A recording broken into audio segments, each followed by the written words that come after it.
ہلالی صاحب پہلے تو آپ اس پر تھوڑا سا کامنٹ ضرور کر دیجئے کہ آپ کو کیا لگتا ہے کہ جو 3 سال تھے اس میں بڑے بڑے چیلنجز رہے ہیں، جس میں ہم نے دیکھا کہ ایون ایک جنگ کا خطرہ بھی منڈلایا، اس سے بھی نمٹی ہے یہ حکومت، کووڈ بھی آیا اس سے بھی نمٹی ہے، اور پھر اس کے بعد جو معیشت کی صورتحال تھی وہ بھی کسی سے ڈھکی چھپی نہیں. تو do you think over all جو 3 سال تھے وہ اچھے رہے ہیں اور اس کے اوپر ہم دیکھ سکتے ہیں کہ اگلے 2 سال کمفرٹیبلی گورنمنٹ گزار لے؟ جی ہاں، میرے خیال میں 2 سال تو بڑے آرام سے گزار لے گی. اور آپ نے کہا ہے کہ ان کے کیا اچیومنٹس تھے سمینہ. بات یہ ہے کہ جب نواز شریف ادھر سے نکلا تھا تو آپ کو پتا ہے کہ ریزروز ہمارے 15 دن کے تھے، 9 بلین رہ گئے تھے. اب تو 3 مہینے کے ہیں.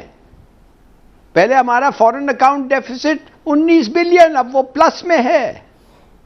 ایکسپورٹس ہمارے record 31.4 billion, remittance 29 billion. 1000 billion زیادہ روپیہ ہم نے کلیکٹ کیا ہے.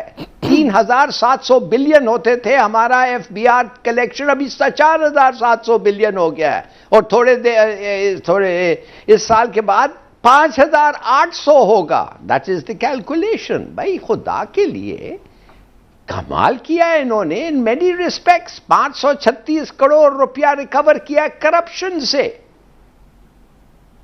اور یہ جو پارٹی اب رہ گئی ہے پی ڈی ایم، نون اور ایک ملا، اللہ اللہ خیر صلاح، اور کیا رہ گیا ہے بھائی؟ یہ تو سوری ایک ایکسپریشن ہے، جسٹ ڈیڈ پیپل ٹاکنگ.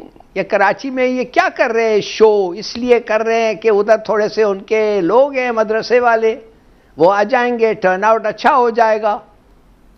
اب وہ کہہ رہے ہیں کہ شہباز شریف کو اس طریقے سے سمن کیا گیا ہے کہ وہ نہیں ہوگا، اس پہ جان بوجھ کے ڈیٹ فکس کیا ہے.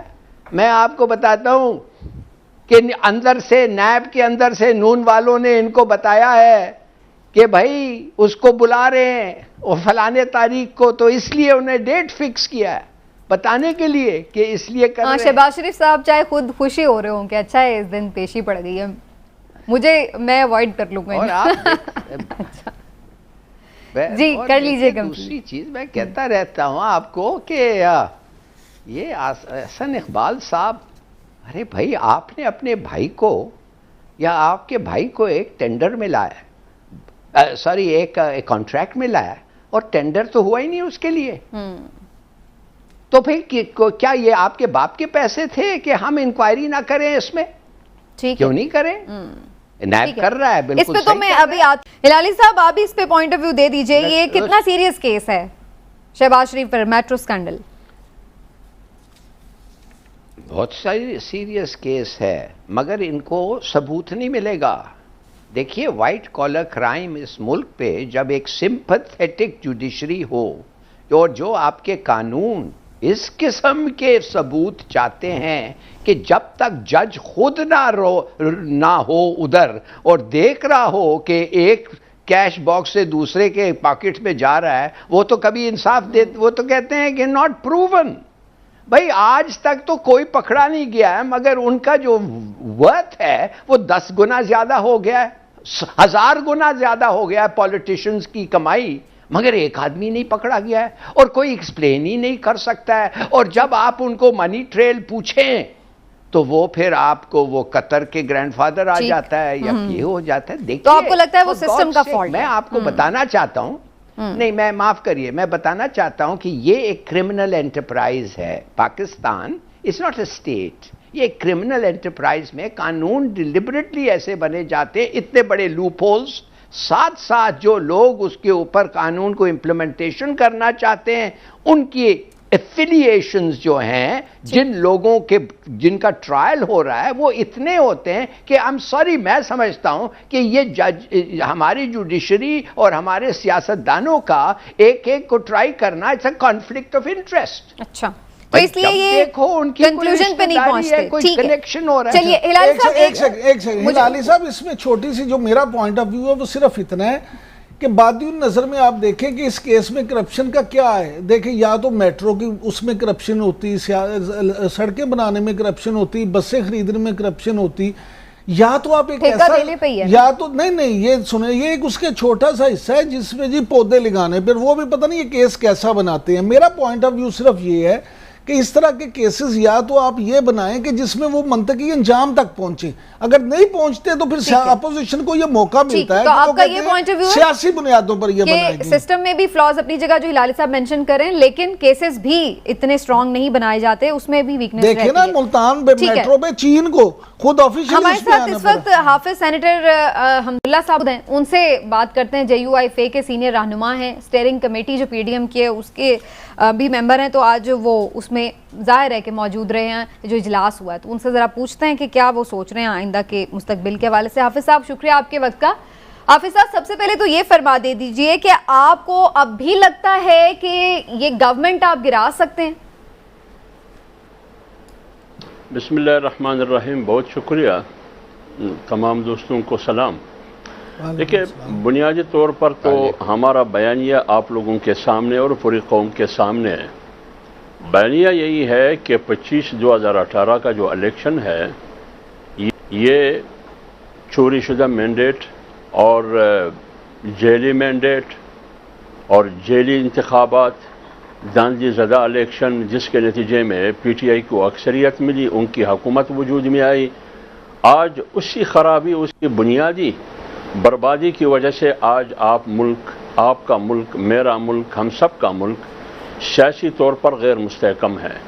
اور یہ مجھ سے زیادہ ہمارے دو احباب عمران یعقوب صاحب اور ہلالی صاحب جانتے بھی ہیں اور سمجھتے بھی ہیں اور ہم سے سینئر بھی ہے. جس ریاست میں، جس ملک میں سیاسی استحکام نہ ہو اور پولیٹیکل طور پر سٹیبلٹی نہ ہو، وہاں معیشت مضبوط نہیں ہو سکتی، وہاں معاشی تباہی ہے. اور جب پلس حکومت ایک ایسے نااہلوں اور نالائقوں کے ہاتھ میں ہو کہ ان کے پاس نہ کوئی ویژن ہو معیشت کے حوالے سے، نہ فہم اور پراست ہو، نہ کوئی گورننس ہو، گڈ گورننس، نہ امن و امان کا کوئی صورتحال ہو، نہ زندگی کے کسی شعبے میں 22 کروڑ عوام کو وہ دعووں اور وعدوں کے مطابق جو وہ اپوزیشن میں تھے عوام سے کر رہے تھے، ان میں سے ایک بھی انہوں نے عوام کو نہ دے سکا. حافظ صاحب آپ کی بات کو 100% ہم درست مان لیتے ہیں. مان لیا یہ حکومت جعلی تھی، مان لیا یہ مینڈیٹ بھی صحیح نہیں تھا، مان لیا یہ نااہل بھی تھی، نالائق بھی. لیکن سوال میرا بنیادی وہی ہے کہ 3 سال تو گزر چکے ہیں، اب 2 سال ہی باقی رہ گئے. اب اس وقت پر ہمیں یہ بھی نظر آ رہا ہے پیپلز پارٹی بھی آپ کے ساتھ نہیں، PMLN بھی آدھی سی بس آپ کے ساتھ ہے شاید. تو آپ کو کیا لگ رہا ہے اس قوت کے ساتھ اب آپ کیا کر لیں گے؟ اب یہ جو جلد سے جلوس آپ لوگ اناؤنس کر رہے ہیں، اس سے کیا حاصل ہوگا؟ دیکھیں، میری بات سنیے. بنیادی طور پر تو مقصد یہی تھا کہ جلد از جلد الیکشن ہو پورے ملک میں، لیکن وہ نہ ہو سکا. بدقسمتی سے PDM سے پیپلز پارٹی نکل گئی، ورنہ اگر ہم استعفوں کی جو آپشن تھا اس پر ہم جاتے تو آج اس ملک میں یہ مصیبتیں نہ ہوتی، نہ یہ مصیبت زدہ حکومت ہوتی جس کی وجہ سے ملک ایک کرائسس سے گزر رہا ہے. لیکن فرض کرے اس میں ہم کامیاب نہیں ہوئے، لیکن کم سے کم یہ ہماری ذمہ داری بنتی ہے کہ ہم عوام کے پاس جائیے، عوام کو ہم شعور دیں، آگاہی دیں، قوم کو بتا دیں کہ اس ملک میں یہ خرابیاں کس کی وجہ سے ہیں. اس سے احتجاج کرنا جمہوری طور پر یہ ہماری ذمہ داری ہے، ہماری فرائض میں شامل ہے. اس لیے PDM ایک بار پھر متحرک ہو رہی ہے. حافظ صاحب بالکل آپ کا حق بھی ہے اور آپ کا بنیادی جو ہے نا یہ فرض بھی ہے بطور اپوزیشن کی، آپ سب کچھ کریں. لیکن میرا ایک بنیادی سا سوال ہے کہ آپ جب خود کہتے ہیں کہ یہ حکومت جعلی طریقے سے بنی، تو اب جب حکومت انتخابی اصلاحات کی بات کرتی ہے تو اس انتخابی اصلاحات میں پھر آپ پراپرلی حصہ لے کے اس جعلی پن کو ختم کرنے کے لیے کیوں نہیں کوشش کرتے؟ دیکھیں عمران یعقوب صاحب، آپ نے بہت بہترین سوال کیا. جس حکومت کو میں مانتا ہی نہیں، جس حکومت کی نیت پر مجھے شک ہے کہ وہ انتخابی اصلاحات اور EVM مشین کی بات کرتے ہیں اور آرڈیننس کے ذریعے پوری قوم پر قوانین مسلط کرتے ہیں، پارلیمنٹ کو انہوں نے ایک عضو معطل رکھا ہے، اور آئندہ 2003 میں انتخابات ہوتے ہیں یا 2002 میں آنے والے الیکشن کے لیے EVM کے نام سے یا انتخابی اصلاحات کے نام سے ایک میگا منصوبہ وہ بنا رہا ہے کہ وہاں الیکشن وہ پھر دوبارہ RTS سسٹم کے رزلٹ ہمارے سامنے ہے، اس کی ریپلے ہے یہ تمام چیزیں. اس لیے جب میں حکومت کو تسلیم نہیں کرتا، میں اس کی نیت پر شک کرتا ہوں، میں اس کی وجود اور زندگی پہ شک نہیں، بلکہ میں کہتا ہوں کہ یہ حکومت ہے نہیں منتخب حکومت نہیں، یہ پارٹی منتخب پارٹی ہے. اس لیے ان کی اصلاحات کو میں ریجیکٹ کرتا ہوں، مسترد کرتا ہوں. اور PDM نے آج بھی مسترد کیا اور ہمیشہ انہوں نے مسترد کیے جب سے انہوں نے بات کی. دوسری بات یہ سوچ کے حافظ صاحب سائیڈ پہ بیٹھے رہیں گے تو وہ تو دوبارہ پھر آ جائیں اقتدار میں، اسی طرح سے جو وہ اصلاحات کرنا چاہتے ہیں وہ تو کر گزریں گے، آپ لوگ تو سائیڈ پہ ہی رہ جائیں گے. تو اس مسئلے کا پھر حل کیا ہے؟ آپ اس کو بھی نہیں. دیکھیے بی بات یہ اگر وہ یک طرفہ فیصلے کریں گے اس ملک میں پھر سٹیبلٹی نہیں آئے گی، نہ سیاسی طور پر سٹیبلٹی آئے گی، نہ معاشی طور پر سٹیبلٹی آئے گی. آپ کو معلوم ہے بدلتی ہوئی صورتحال پاکستان کے لیے ان کی ناکام خارجہ پالیسی کی وجہ سے، ناکام معاشی پالیسی کی وجہ سے کتنے خطرات، کتنے چیلنجز ہیں. اگر وہ 2018-25 جولائی کی سٹوری اور کہانی اور فلم کو پھر دہرائیں گے پھر تو میرے خیال میں یہ اس ملک کی بھی بدقسمتی ہوگی اور 22 کروڑ عوام کی بھی بدقسمتی ہوگی. لہٰذا اس قسم کی اصلاحات کے نام پر ڈرامہ رچانا اور ایک بار پھر ووٹ چوری کرنے کی کوشش کرنا، منصوبہ بنانا اور ایک میگا منصوبہ. آپ خود الیکشن کمیشن کے سابقہ جو سیکرٹری الیکشن کمیشن ہے، ماہرین ان کی رائے سنیے، پلڈاٹ کی رائے سنیے اور دنیا کی رائے سنیے کہ وہ اس EVM مشین کے بارے میں کیا کہتے ہیں. خود الیکشن کمیشن نے سوالات اٹھائے، انتخابی اصلاحات پر سوالات اٹھائے، ان میں سے 17 اصلاحات ایسے ہیں جو آئین کے بھی خلاف ہے، قانون کے بھی خلاف ہے اور الیکشن کمیشن کے رولز کے بھی خلاف ہے. انہوں نے تو الیکشن کمیشن کو بھی غیر فعال بنا دیا. وہ اختیارات جو آپ الیکشن کمیشن کو دے رہے تھے وہ آپ نے نادرا کے حوالے کیا. ٹھیک ہے، لیکن وہ الیکشن کمیشن تو اب ان کے ساتھ ہے، انوالو ہو رہا ہے اور وہ دیکھ رہا ہے معاملات کو بھی. لیکن ہم تو آپ سے یہ جاننا چاہ رہے ہیں کہ یہ بتا دیجئے کہ جو آپ کی اتحادی جماعتیں تھیں وہ بھی آپ کے ساتھ ہیں نہیں، پیپلز پارٹی تو ہے نہیں. PMLN میں آپ کیا سمجھتے ہیں کہ کیا مریم نواز صاحبہ آپ کے موقف کے قریب تر ہیں یا شہباز شریف صاحب؟ دیکھیں میری بہن، بات یہ ہے کہ یہ پاکستان مسلم لیگ نون کا اور اس کی پارٹی کا داخلی مسئلہ ہے، مجھے نہیں پتا. لیکن میں PDM میں جب بیٹھتا ہوں، بیست PDM کے انفارمیشن سیکرٹری اطلاعات، ممبر اسٹیئرنگ کمیٹی کے بھی اور سربراہی اجلاس میں بھی میں بیٹھتا ہوں. وہاں شہباز شریف PMLN کی نمائندگی کرتے ہیں یا شاید خاقان عباسی کرتے ہیں یا مریم نواز کرتی ہے، تو ہم اس کو PMLN کی نمائندہ کی صورت میں، پریزنٹیٹیو کی صورت میں ہم دیکھتے ہیں. اب اندر کیا ہے اس سے میرا کوئی عمل دخل نہیں ہے. جو فیصلے PDM کی پلیٹ فارم سے ہوتے ہیں ان فیصلوں میں خواہ نواز شریف موجود ہو، بلکہ نواز شریف بھی ویڈیو لنک پہ ہوتا ہے، خواہ شہباز شریف ہو یا مریم نواز یا شاید خاقان عباسی یا کوئی اور لیڈر، وہ فیصلے PMLN کی ہوتی ہے اور PDM کی مشترکہ فیصلوں میں وہ حصہ دار ہوتے ہیں. ٹھیک ہے ہلالی صاحب، ایک آپ کا کامنٹ میں ضرور لینا چاہوں گی الیکشن اصلاحات سے متعلق. اب ظاہر ہے کہ ان لوگوں کے اپنی ریزرویشنز ہیں، لیکن بہرحال الیکشن کمیشن آف پاکستان اب دیکھے گا چیزیں. فافن اور پلڈاٹ کا ذکر کیا ہے سینیٹر صاحب نے، وہ بھی ظاہر ہے کہ آگے چل کر اس میں گفتگو میں شامل ہو رہے ہیں اور دیکھیں گے کہ کیا اصلاحات لائی جا رہی ہیں، اپنی تجاویز بھی دیں گے. آپ سمجھتے ہیں کہ حکومت کامیاب ہو جائے گی انتخابی اصلاحات کرنے میں؟ دیکھیے کوآپریشن تو ان کو ملے گا ہی نہیں اپوزیشن سے. دوسری بات یہ ہے، یہ جو ابھی ہمیں پتہ چلا ہے، یہ 30 اور 40 ہزار جو ووٹ ہیں جو ہر کنسٹیٹیوئنسی میں بٹے ہوتے ہیں، جو لوگ جو انلیگل ووٹ، جو ڈیڈ پیپل ووٹ، جو ڈسکوالیفائڈ ووٹ، یہ سب ID کارڈز پھرتے رہتے ہیں. اس پہ تو الیکشن کمیشن نے آج تک کوئی پوائنٹ نہیں ریز کیا.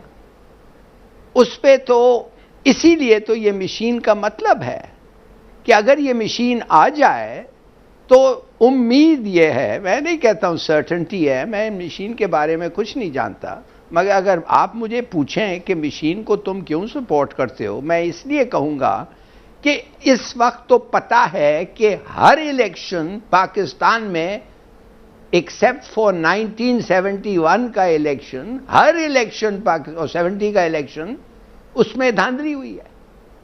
اب اگر یہ آپ مانتے ہیں اور سب لوگ یہ مانتے ہیں، یہ ایک جنرل فیلنگ ہے، تو بھائی اس کو ختم کرنے کے لیے، اور یہ بھی ابھی ہمیں پتہ چل گیا ہے کہ ہر کنسٹیچوئنسی میں 30,000 ووٹس ہیں جو ادھر ادھر جاتے ہیں۔ اب میں جاننا چاہتا ہوں کہ اگر یہ دونوں چیزیں ہیں اور ایک آدمی کہتا ہے یہ ایک طریقہ ہے اس کو ختم کرنے کا، اور وہ اس کو انٹروڈیوس کرنا چاہتا ہے، وہ کہتے ہیں نہیں جی یہ تو سب سے بڑا دھاندلی ادھر ہوگا۔ مجھے سمجھ نہیں آ رہی، you can't ever satisfy these people. تو وہ چاہتے ہیں کہ دس سسٹم سروائیوز۔ یہ دھاندلی اور سلیکشن کمیشن، اب تو الیکشن کمیشن کنٹروورشل ہو گیا ہے نا، اب تو گورنمنٹ لکھ رہی ہے الیکشن کمیشن کے خلاف۔ ٹھیک ہے، What sort of a democracy is this? ٹھیک ہے۔